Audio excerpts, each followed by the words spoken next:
저는 운동 경기를 특별히 좋아하지는 않는데 야구를 옛날 그 하양 있을 때부터 시간이 나면은 야구를 봤습니다. 삼성 야구를 좋아합니다. 축구도 좋아하지만 잘 안 봅니다.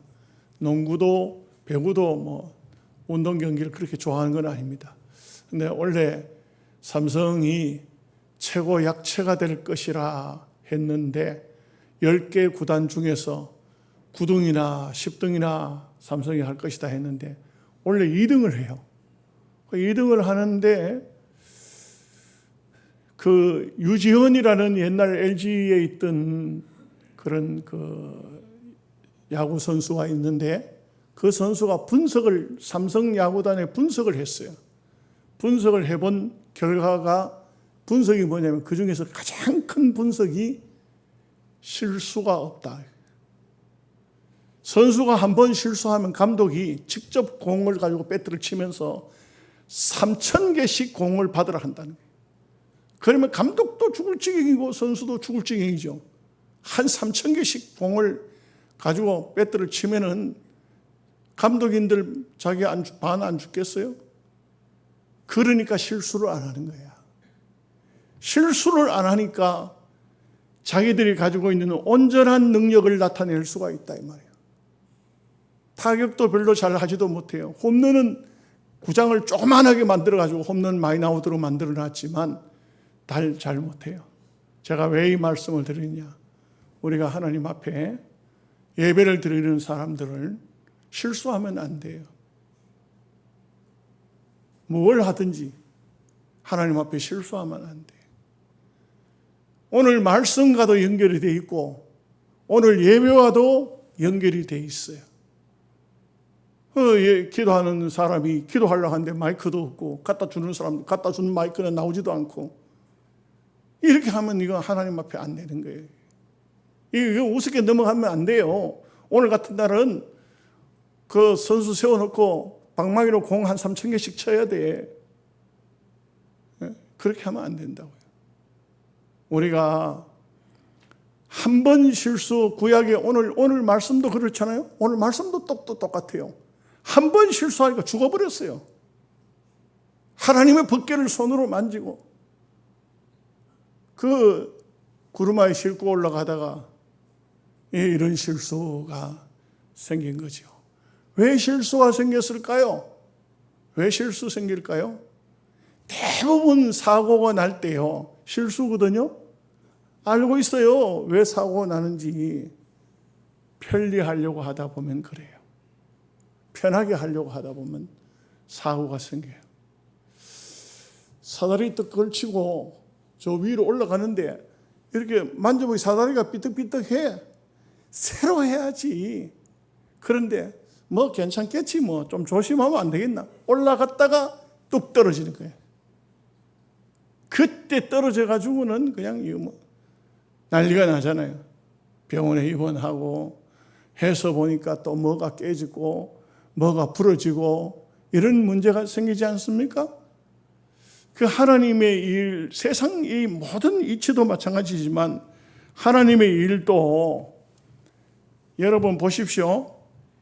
앞부분에서 법궤 매 올리다가 소구루마에다가 소를 앞에서 끌고 거기다 법궤를 싣고 그리고 아효는 앞에 끌고 우산은 뒤에 따라가고 얼마나 편리해. 사람 둘이만 하면 돼. 둘이만. 그러잖아요. 둘이만 하면 돼요. 물론 다른 건 또 이제 많은 도구가 있죠. 많은 떡상도 있고 물두멍도 있고 별별 게 다 있어요. 이런 것들은 이제 레위인들이 들고 올라갔겠지만 그러나 그 법궤 자체는 어마어마하게 커요. 엄청 커요. 아론의 쌍난 지팡이가 그거 다 들어갈 정도로 크고 거기에 두 돌비가 들어가고 이 법궤 만드는 그 보면은 출애굽기 보면 법궤가 굉장히 커요. 그거 한두 명이서 절대 못 메요. 그걸 많은 사람이 궤를 깨가지고 그래가지고는 그 어깨 위로 법궤가 올라가야 되니까 이걸 깨고 가는 것이 이게 또 예루살렘은 그냥 걸어 올라가도 굉장히 그 고바위라고요. 그렇기 때문에 그냥 그 쉽게 올라가지는 것이 아니에요. 그러니까 소달구지에 실으면 아주 편해요. 편하지. 그리 소달구지에 실었다가 그 낙원의 타작마당에 와가지고는 소들이 뛰니까 법궤가 떨어지려고 하니까 그냥 그 우사가 그냥 확 붙잡은 거지. 하나님 법궤가 떨어지다니 이거 안 되잖아요. 그러니까 잡은 거지. 죽어버렸잖아요. 성경에 보면은 까딱 실수 한번 하는데 끝나버린 사람들 많아요. 까딱 실수.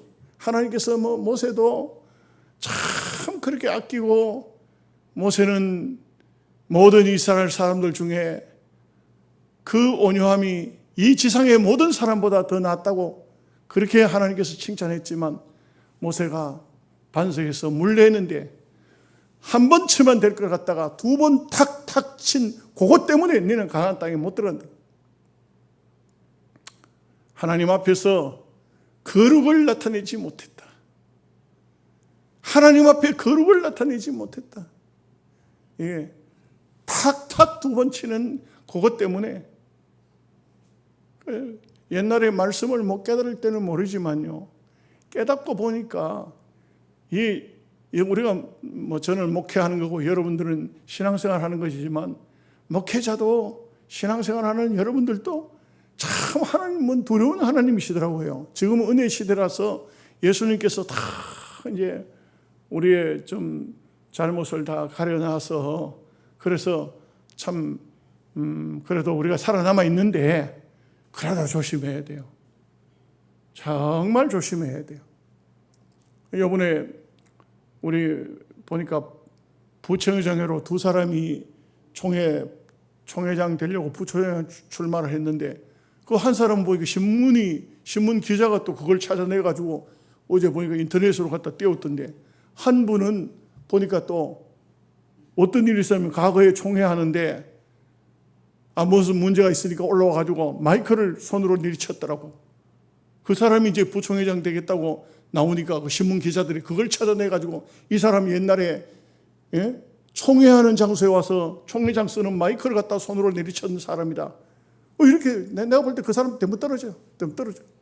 하나님의 거룩성을, 하나님 앞에 암만 혈기가 있어도 젊은 날 그랬다 할지라도, 이거 하나님 앞에 거룩을 좀먹는 그런 행동은요, 많은 세월이 흘러도 사람들 머릿속에 남아있어요. 저 사람 교회에서 감 지르던 사람 아니야? 이거 남아있다고요. 저 사람 뭐 하다가 재직하다가 감 지르는 사람 아니야? 그거 남아있다고요. 하나님께서도 안 남겨놨겠어요? 다 해놓죠. 여러분, 우사는 어떤 사람일까요? 우사는 제사장입니다. 제사장이 법궤를 어깨에 매야 된다는 것을 안 배웠을까요? 제사장들이 교육을 안 받았을까요? 받았어요. 우리가 목사 될 때 신학교에 가면은 다 가르쳐요. 공부를 빠지거나 제대로 안 하면은 잘 모르지만 신학교에서 전부를 목회하는 방법을 가르친다고요. 장로는 어떤 사람 시켜야 되고, 집사는 어떤 사람 시켜야 되고, 권사는 어떤 사람 시켜야 되고, 재직회는 어떻게 하고, 당회는 어떻게 하고, 다 가르친다고요. 다 가르쳐요. 이걸 가르치기 위해서 지방 신학교에서 4년 동안을 가르치고, 서울 가서 또 3년이나 가르치고, 이렇게 하죠. 요즘에는 속성가를 나오는 사람들이 참 많아요. 이게 막 대충 해가지고 그냥 그 김치를 숙성시키지 않고 날김치에 먹듯이 이렇게 그냥 목사가 돼가지고 나오는 경우가 많으니까 뭐가 뭔지도 모른다고요. 몰라요. 여러분, 웃기는 게요, 성찬식을 하면요, 성찬식 할 때, 우리 신학교 다닐 때 성찬식 할 때는 성찬식에 쓰는 포도주는 장로를 목사가 지명해가지고 장로님 포도주 담으십시오 해서 당회가 담아야 돼. 장로님들이 담아야 돼. 근데 장로님들이 행편상 권사님에게 여전도에 맡겨서 시킬 수 있어요. 좀 지금 이제 꼭 그렇게 꼭 하나님께서 법대로 원하는 건 아니지만 장로님이 원해서 우리 여전도 회원들 여러분 포도주 좀 원래 좀 성찬식에 쓸 거 좀 잘 좀 담으세요. 깨끗하고 좋은 포도 갖다가 담으세요. 이렇게. 근데 제가 영양소복교회 오니까 어떤 여집사님이 목사님 우리 집에 포도주 담아놓은 건데 그 성찬식에 쓰면 안 될까요? 그거 자기가 들고 온 거야. 그 내가 아이고 우리 누가 장로님이 시켰니까? 아니 내가 담아놓은 거예요. 왜 담았을까요? 포도주? 자기 집에 먹으려고 담았지. 자기 먹으려고 담았는데 보니까 포도주가 잘 됐어. 성찬식에 쓰면 안 되겠니? 나 그거 쓰면 안 된다고 했다가 그냥 몇 달 동안 그 입이 삐죽해가지고 쳐다보는데 아이고 내가 혼났구만요. 이 법을 모르니까, 원리를 모르니까. 어떤 사람은요, 어떤 때 가끔 보면요, 이게 아주 기가 막힐 때가 있어요. 노회에서 성찬식을 하는데 포도주는 전혀 포도주가 아니에요. 뭘 가져오냐면 포도맛 뭐예요? 주스. 포도맛 주스. 그 포도 안 들어갔어요. 포도 들어간 거 아니에요. 이런 걸 가져온 거야, 이런 걸. 그걸 가지고 노회에서 목사님, 장로님 성찬식에 그걸 따라서 쓰는 거야, 이게. 왜? 편리하거든. 포도주는 잘못 먹으면 노예하다가 보면 그 발갛게 달아올라가지고 포도주 먹고 어떤 사람은 술 전혀 못 먹는 사람이 있거든요. 그 작은 한 잔 먹었는데 얼굴이 발개진 사람도 있어. 예? 그래가지고는 그 술 취한 것처럼 말이지. 예, 아주 거북할 때가 많아요. 그래도 예수님은 포도주를 허락했어. 성찬식에 포도주를 허락했어. 우리한테는 네 포도주 못 먹는 사람은 포도주 먹지 말고 포도즙을 먹어라. 이런 게 없어요. 포도주요. 예수님이 하신 것은 포도주라고. 우리는 조금 시대가 저를 보고 우리 동기 목사님들은 말 좀 하는 사람들은 박병성 목사는 너무 코리타분한 그 법대로 가는데 이렇게 이제 말씀들을 해요. 나도 그거 인정합니다. 그렇지만 우리가 할 수만 있다면 말씀대로, 할 수만 있다면 하나님이 지시한 대로, 할 수만 있다면 성경에 있는 그대로. 이게 못하면 어쩔 수 없잖아요. 그렇지만 분명히 옷사는 제사장이기 때문에 거기에는 수많은 제사장이 있었기 때문에 소달구지에 실어서는 안 된다는 것을 왕이시여, 이거는 소달구지에 실는 게 아니옵니다. 그런데 편리를 따라간 거예요. 편리를. 얼마나 편해. 소달구지에 실으니까 앞에 한 사람 끌고 뒤에 한 사람 따라가면 된다 이거죠. 그러나 하나님의 일은 절대 그런 게 아니에요. 그렇기 때문에 오늘 이제 다윗은 아마 오벳에돔의 집에 석 달 동안 있었는데 그 집안이 석 달 만에, 그때가 언제인지 모르지만 추수 때인지 잘 모르겠어요. 근데 오벳에돔이라는 사람도 가만히 보니까 이 사람도 성경을 통해서 이렇게 보면은 제사장 같아요. 제사장 집 같아요. 이 이름은 오벳에돔이라서 오해가 좀 될 수도 있는데, 에돔이라는 말도 그렇고 오벳이라는 말도 그렇고 전부 이방인들이 사용하는 그런 말들이 많은데, 어쨌든 이 사람도 제사장인 거 맞는 것 같아요. 그러니까 그 집에 갖다 놨죠, 법궤를. 그런데 그 집이 복을 받았다. 뭐가 복을 어떻게 받았는지 구체적으로는 안 나오지만 하여간 그 가정이 복을 받더라고요. 하나님의 법궤를 모시고 믿음으로 살면 정말 정직하게 성결하게 그 석 달 동안 법궤가 자기 집에 와 있으면서 얼마나 매일같이 기도하고 매일같이 성결하게 하고 그렇게 했겠죠. 그러니까 그냥 그 가정이 석 달 만에 복 받는 게 눈앞에 드러날 정도니까. 그래서 이 오벳에돔의 집에서 이제는 다윗이 제사장들을 통해서 또 자기도 연구하고 알면서 나중에 물어보니까 법궤는 이러이러하게 해야 됩니다. 광야에 모든 우리 조상들이 법궤를 메고 나올 때에 이때 전부 어깨에 메고 나왔습니다. 우리도 법궤를 그렇게 메고 나와야 됩니다. 이거는 소달구지 싣고 나온 것은 저 베스메스 사람들 거기 베스메스 길 올 때 이렇게 했으니까 우리는 하나님 말씀대로 해야 됩니다. 이렇게 해가지고 다윗이 이제 꽂힌 것 같아요. 그러니까 이제는 어떻게 하냐면 모든 레위 지파의 사람들을 지파에 거기 있는 전부 아론의 계열의 자식들을 그 지도자들대로 옛날 성경에 두목 이렇게 말했어요.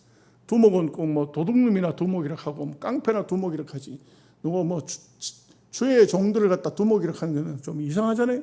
그래서 지도자를 좀 고쳤더라고 보니까 이 지도자들을 쫙 전부 총동원을 시켜서 딱 그것도 규모 있게 딱 12,000명, 13,000명, 22,000명 이런 식으로 딱딱 끊어가지고 22,843명 이런 식으로 안 하고 그냥 딱딱 끊어가지고 딱 규모 있게 이 사람들을 총동원 시킨 거예요. 총동원. 이건 뭘 말해주고 있냐. 하나님의 일은 거기에 할 수 있는 사람들을 다 동원을 시킨 거야. 누구는 해도 되고 누구는 안 해도 되고 그게 아니라 이게 총동원을 시켜가지고 하고 그 다음에 예루살렘에는 어떠냐. 법궤가 들어오는 장소에 할 수만 있으면 이스라엘 사람들 다 모여라. 다 모여라. 12살 이상 된 남자들은 다 모여라. 예루살렘에다 다 모으고 레위인들은 법궤를 다 메어 올리고 이게 뭘 말하는 거예요. 민족적으로 교회를 볼 때 어느 성도도 빠지지 않고 다 동원이 돼가지고 하나님을 섬기는데 최선을 다했더라. 이 법궤를 메어 올리고 난 다음에 얼마나 이스라엘 백성들이 기뻐하는지 몰라요. 다윗도 얼마나 기뻐하는지 몰라요. 신앙생활은요 이렇게 말하는 사람이 있어요. 나는 예수를 믿어도 기쁨을 몰라. 예수를 믿어도 즐거움을 한 번도 못 느꼈어. 이 사람은 신앙생활을 절대로 옳게 하는 사람이 아니에요. 옳은 사람이 아니야. 여러분 제 말에 오해 없으시기를 바랍니다. 예수 믿는 성도는요 교회 올 때도 최고로 좋은 옷을 입어야 돼. 교회 올 때도 최고로 이쁜 얼굴로 해야 돼. 막 따듬고 미장원 가고 막 화장하고 옷도 제일 좋은 옷 입고 이래가지고 교회 나오면 기뻐요. 안 기뻐요? 고추밭에 고추 따러 갈 때 입던 옷 그냥 주워 입고 오면 하나도 안 기쁘지. 그렇게 하면 안 돼. 신앙생활은요 하나님 앞에 나올 때는 최선을 다하는 거예요. 최선을 다해야 돼. 어떤 경우라도 최선을 다해야 돼. 물론 여러 가지 힘들고 어려운 일들도 생기겠지만 그래도 극복을 해야 돼. 그래야만 마음에 기쁨이 있어요. 기쁨이. 신앙생활을 하면은 정말 기뻐야 돼. 기쁨으로 신앙생활을 해야 돼. 즐거워야 돼요. 예. 어머니가 안 죽었든지 내 몸이 안 아프든지 한 사람들은 다 즐거워야 돼. 몸이 아프면 괴롭지 뭐. 부모가 죽었는데 자꾸 시적거리고 웃고 있으면 그것도 또 잘못된 거예요. 그렇지만 그렇지 않은 다음에는 다 교회 오면은 기쁨과 감사의 마음을 가지고 하나님 감사합니다. 그 마음 속에 기쁨을 하나님께서 기쁨을 주시는 거죠. 그렇게 해야 됩니다. 자, 오늘 1절 말씀을 다 같이 읽겠습니다. 다윗 성에서 자기를 위하여 궁전을 세우고 또 하나님의 궤를 둘 곳을 마련하고 그것을 위하여 장막을 치고 여러분 여기서 좀 우리가 짚고 넘어가야 될 게 있습니다. 다윗이 예루살렘을 점령하고 거기를 누가 점령했죠? 후세가 아닙니다. 누구예요? 네? 다윗의 군대 장관 요압도 생각이 잘 안 나네. 요압 오른쪽에는 요압, 왼쪽에는 아비새. 이 아주 큰 장수들인데 이 요압이 다윗의 3명의 용사 중에 한 명이잖아요, 그죠? 이 점령을 했잖아. 근데 다윗이 요압성이라고 말하지 않아요. 다윗이 요압을 그 공로로 군대 장관을 삼아줬지만 다윗성이라 이렇게 말해요. 오늘 그 다윗성에 저 두로에 살고 있는 히람이라는 사람이 다윗이 왕이 됐다는 것을 알고 이 사람이 기뻐해요. 이 사람이.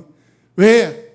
히람이라는 나라도 조금, 그 두로라는 나라도 조그만 나라고, 두로나 시돈이나 또 조그만 부족 국가거든요.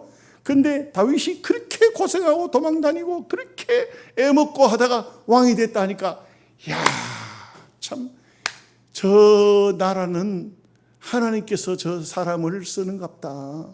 하나님을 쓰는갑다. 저렇게 고생하고 죽었어야 되는데 안 죽고 살았단 말이에요. 그러니까 히람이 그 축하하는 의미로 왕궁을 내가 지어줄게. 이래가지고 석수, 목수, 백향목 다 내려보내가지고 지어주니까 다윗이, 아이고, 내 것만 지으면 안 돼. 여기에 하나님의 계를 둘 수 있는 그런 장소도 하나 만들어. 이래가지고 누가 지은 거예요, 이거? 히람이 지었다고. 근데 오늘 말씀 보면 다윗이 자기 성에서 자기를 위하여 궁전을 세우고 하나님의 계를 둘 곳을 마련하고 그것을 위하여 장막을 치고 자기가 다 한 것 같아. 예, 그러나 우리가 알아야 되는 것이 있습니다. 이게 있어요. 비록 가끔 믿지 않는 불신자들을 통해서 우리가 무엇을 이렇게 얻어도 하나님이 주셨구나. 이 마음을 가져야 돼요. 하나님이 주셨구나. 하나님이 히람을 보냈구나. 히람이 와서 성전을 지었지만 하나님이 지어주셨구나. 하나님이 주셨다. 이런 마음 자세가 다윗에게는 있었어요. 여러분, 자녀가 잘 되면은, 공부를 잘 하면은, 내가 이놈 자식 공부시키려고 얼마나 애를 먹은지 아는, 그가 잘못된 거예요. 예, 남편들이 이쁜 부인을 얻었으면은 내가 여자를 하나는 잘 골랐지. 그게 아니에요. 하나님이 이쁜 부인을 주셨구나. 아멘? 안 하는 사람은 어떻게 된 거예요? 이게 우리가 모든 것에 마찬가지입니다. 참 원래 농사가 잘 됐네요. 내가 얼마나 애썼는지 아십니까? 아닙니다. 하나님이 농사를 되게 하신 거예요. 예, 여러분, 참 우리 지금 현재 대한민국 보십시오. 일본도 원래는 천재지변이 하도 많았어. 일본도 박살나고 중국도 박살나고 그다음에 저 북한도 박살나고, 그런데다가 태풍이 중국으로 들어가던 태풍 하나가 한국으로 되돌아왔어요. 한국으로 되돌아오니까 막 중국 사람들 박수치고요, 일본 사람들도 박수치고 이랬어. 그런데 올라오지를 안 해. 끝나버렸어. 저 밑에 사람들 좀 애먹었어요. 부산 사람들 좀, 김해 사람들 기도 좀 해야 돼. 그것을 애먹고 끝났어요. 우리 박 장로님 많이 기뻐하셔야 돼요. 안 올라왔어요. 참 어떻게 보면은, 가만히 생각해 보면은 이게 다 모든 게 하나님의 은혜입니다. 우리가 대한민국도 이 조그만 나라지만 하나님이 특별히 보호하신 거죠. 나중에 또 뭐 어떤 어려운 일이 있을 때는 그때는 하나님 앞에 회개하는 거고, 지금은 현재로 봐서는 감사한 거 아닙니까? 하나님이 주셨구나. 이런 마음 자세 꼭 가져야 됩니다. 2절 말씀 다 같이 보겠습니다. 다윗이 이르되 레위 사람 외에는 하나님의 계를 맬 수 없나니 이는 여호와께서 그들을 택하사 여호와의 계를 메고 영원히 그를 섬기게 하셨음이라 하고. 알았어요. 다윗도 알았어요. 하나님의 계는 저 사람들이 레위 사람들이 특권이 됐대. 저거들로 밀고 다니는 게, 그게 먹고 사는 게, 한평생 저거들로 밀고 사는 게, 그게 레위 사람들이 하나님께서 맡긴 일에. 레위 사람은 다른 거 하는 게 아니에요. 레위 사람 농사 짓는 거 아니에요. 레위 사람 사업하는 거 아니에요. 레위 사람은 개만 메고 다니면 돼. 개만 섬기면 되는 거예요. 하나님만 섬기면 되는 거예요. 이게 다윗이 안 거예요. 그런데 그냥 그 소달구지에 아주 간편하게 실고 올라오다가 얼마나 큰 실패를 한 거예요. 3절 4절 말씀 봅니다. 다윗이 이스라엘 온 무리를 예루살렘으로 모으고 하나님의 계를 그 마련한 곳으로 메어 올리고자 하여 다윗이 아론 자손과 레위 사람을 모으니. 이 다윗은 저는 이렇게 가만히 생각해 볼 때 이 다윗은 정말 마음이 순수한 사람이야. 하나님 말씀이 그러면 그대로 해요. 말씀이 그렇다면 그대로 해요. 이제는 레위 사람들을 통해서 법궤를 메어 올려야 되니까 레위 사람들에게 지시를 해가지고, 여기 레위 사람들은 모든 지도자들 외에 그 안에서 일할 수 있는 사람은 전부 다 뽑은 것 같아. 여기 보니까 다 나와요. 다 나와. 이제 자 5절부터 10절까지 읽겠습니다. 그핫 자손 중에 지도자 우리엘과 그의 형제가 120명이요 무라리 자손 중에 지도자 아사야와 그의 형제가 220명이요 게르솜 자손 중에 지도자 요엘과 그의 형제가 130명이요 엘리사반 자손 중에 지도자 스마야와 그의 형제가 200명이요 헤브론 자손 중에 지도자 엘리엘과 그의 형제가 80명이요 우시엘 자손 중에 지도자 암미나답과 그의 형제가 120명이라. 그 여기 보면 여기에 그 레위 사람으로 들어가 있는 사람 중에 적어도 이런 하나님의 일을 할 수 있는 사람들은 봐가지고 조금 흠이 있고 문제가 있고 하는 사람은 잘라내고 딱딱 그 규모 있게 만들기 위해서 숫자도 120명, 220명 뭐 이런 식으로 딱딱 끊어가지고 딱 맞춰가지고 아주 하나님의 일을 규모 있게 질서 있게 아름답게 또 모든 사람이 다 힘을 합하도록 이렇게 했다는 것을 알 수가 있어요.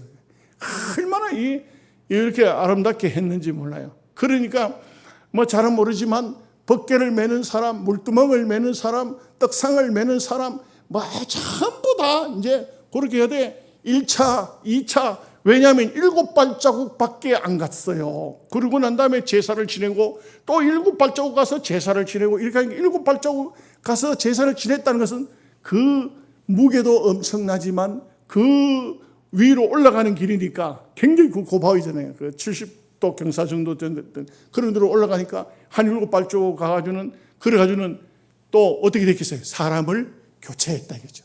누구는 하고 누구는 안 하고 아니에요. 다 하자 이게 다 벗개를 맬 사람은 벗개 매는 사람은 몇 명을 해가지고 몇 명은 그 사람들이 1차에 2차에 3차에 이렇게 벗개를 매도록 하나님의 일은요 나누어서 해야 돼요. 나누어서 해야 돼요. 제가 영양서북교회 와보니까 한 분의 장로님이 다 하시더라고요. 한 분이 다 하더라고. 옛날에 그랬어요. 뭐 또 그분의 허락이 없으면 안 되더라고. 안 되더라고. 저도 목회를 하려고 하니까 그분 눈치를 봐야 돼요. 지금 이분이 안 된다 하면 안 되니까. 그랬어요. 힘들어요. 그래 하면. 어떤 교회는요, 또 목사가 혼자 다 해. 이웃 노회인데 어느 노회는 목사님이 갑자기 교회가 분란이 생겨가지고 이게 많이 시간이 가니까 교회가 우리 교회하고 거의 사이즈가 거의 같았어요. 거의 같았는데 한 뭐 등록된 교회는 한 200 몇십 명이 되고 그리고 모이는 숫자가 한 150명, 60명 이렇게 모이고 이런 교회가 40명으로 줄었대. 40명으로 줄었대. 그래가지고 목사님이 나가야 되는데 아직도 안 나가고 있어. 교회가 뭐 교인들이 줄어도 목사님은 꼼짝도 않고 안 나가고 있어요. 그래서 이제 뭐 어떻게 할 거냐 뭐 해가지고 그러지. 그 내가 물어봤어. 그 왜 목사님이 무슨 죄 지었나? 뭐 큰 죄 지었나? 뭐 목사님이 뭐 돈을 떼먹었나? 바람이 났나? 뭐 도대체 뭘 했길래? 다른 거 아무것도 없어요. 독재를 했어. 독재를. 나는 그거 이해가 잘 안 돼요.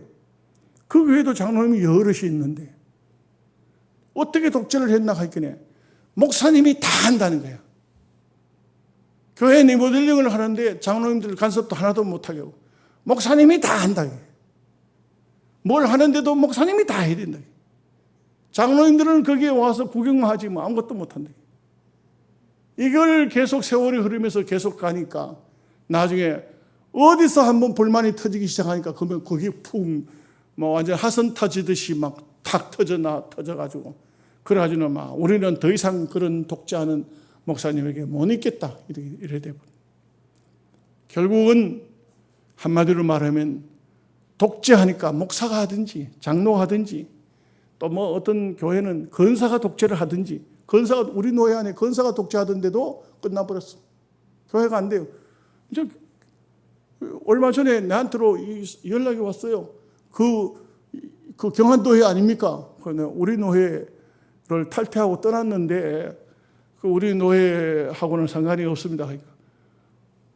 그 교회가 커피숍으로 하던데요.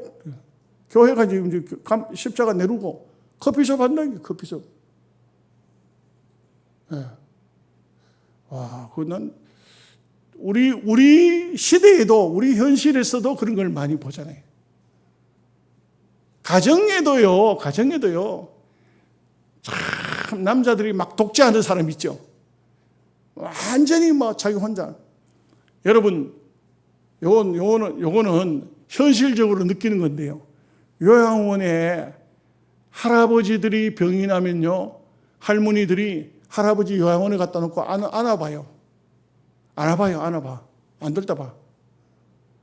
죽으면 올 거야, 아마. 그래요. 할머니가 병 나면요, 할아버지는 택시 타고 내일 와. 이틀, 3일 만에 매너 쫓아와요. 내가 보니까요, 독재하던 사람 망하면 끝나요. 죽을 때 되면요, 아무도 안 돌봐줘. 안 돌봐줘요. 독재하지 마세요. 지금부터라도 집에 가서 잘하세요.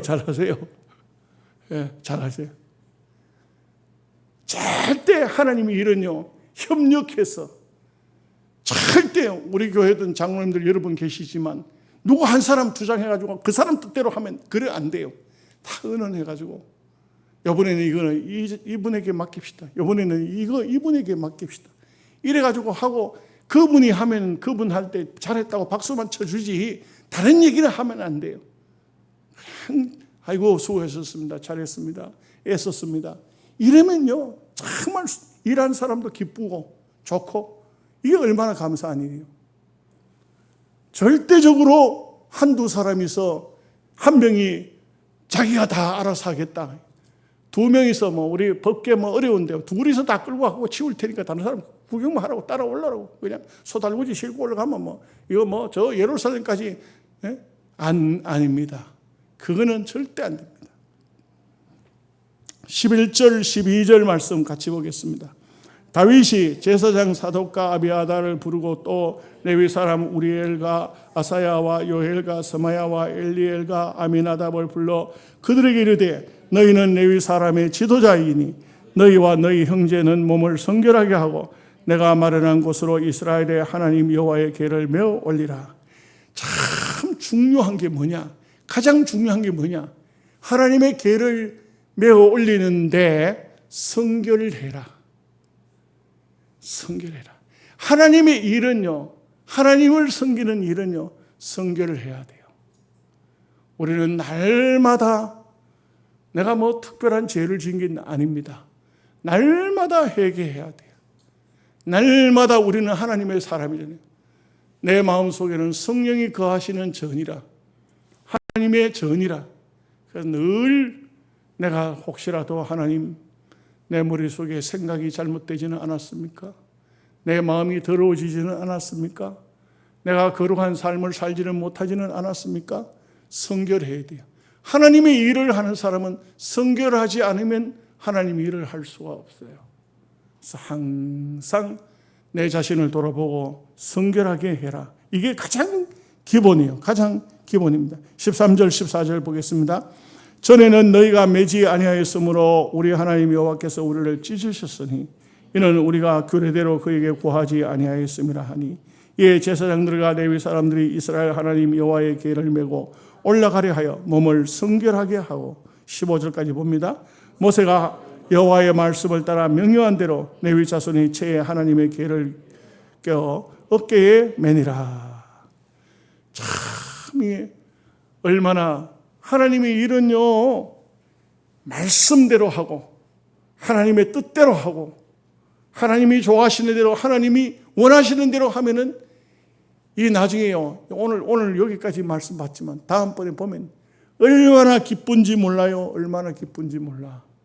얼마나 감사한지 몰라요. 그냥 여기 성경에는 좀 덜 나타났어요. 역대상에는.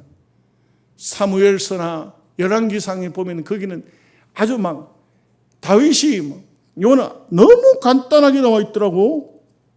여기 보니까 29절 말씀 보면 여호와의 언약궤가 다윗 성으로 들어올 때에 사울의 딸 미갈이 창으로 내다보다가 다윗 왕이 춤추며 뛰노는 것을 보고 그 마음에 업신여겼더라. 이렇게 작게 나오고, 그 다음에 16장에 가서도 보면 과자 나눠주고 떡 나눠주고, 그리고 이렇게 이제 또 미갈에게 다윗이 얘기하고 이렇게 하는 돼 있는데, 막 다윗 왕부터 시작해서 너무너무 기쁨이 옵니다. 얼마나 기뻤는지 믿음 없는 미갈이 볼 때는 저 왕이 도대체 채신벌이가 어깨 저게 뭐냐 지금 살이 허옇게 보이도록 그냥 춤을 추고 이렇게 해가지고 막 다윗을 비방하고 이렇게 했어요. 미갈이요 다윗을 비방하고 하다가 애도 못 낳았어요. 애를 못 낳았다는 것은 하나님께서 애를 못 낳게 했다는 것이 아니고 다윗이 미갈을 가까이 안 했다 이 말이에요. 누가 여자가 그냥 남자를 업신여긴 사람 좋아할 사람 어디 있을까 봐. 여러분들 조심해야 돼요. 신랑은 나의 왕이십니다. 이래야 돼. 나의 왕이십니다. 그래야 사랑을 받고 그냥 애기도 잘 놓고 이렇게 한다고. 남편을 갖다가 막 업신여기니까 다윗이 미갈은 평생 갑으로 생갑으로 살았어. 생갑으로. 자식도 없어요. 못 낳았어요. 하나님을 섬기는 것은 기쁨이에요. 우리가 신앙생활에 있어서 짐이 되면 안 돼요. 신앙생활에 있어서 항상 기쁨이 되고 항상 감사가 나오고 항상 즐겁고 하나님 너무 감사합니다. 내가 예수 믿는 건 너무 감사합니다. 나를 하나님 백성 삼아주셔서 너무 감사함이 넘쳐야 우리가 옳은 신앙생활을 하고 있다 이렇게 볼 수가 있습니다. 자, 오늘 말씀은 하나님의 계를 메어 올리라. 메어 올리는 게 힘들어요. 여러분 우리가 십자가 진다고 하지 않습니까? 그죠? 절대 신앙생활을 공짜로 하려고 하지 마세요. 침대차 타고 천국 가려고 하지 말아요. 이 말이에요. 우리는 하나님을 어깨에 계를 메고 가듯이 십자가를 지고 저 주님이 가신 그 길을 가는 겁니다. 그렇게 승리의 삶이 일어나시기를 주님의 이름으로 축복합니다. 아멘. 기도합니다. 하나님 아버지, 오늘 또 여호와의 계를 메어 올리라는 말씀을 상고하였습니다. 이 주신 말씀이 우리 모두에게 생명의 말씀이 되어 우리가 하나님의 일을 할 때에 어떤 마음 자세로 해야 하는지 우리를 성결하게 다듬고 또 하나님의 계를 어깨에 메고 우리가 또 감사하면서 찬양하면서 하나님을 섬기는 이 아름다움이 오늘 은혜 시대의 마지막 종말의 시기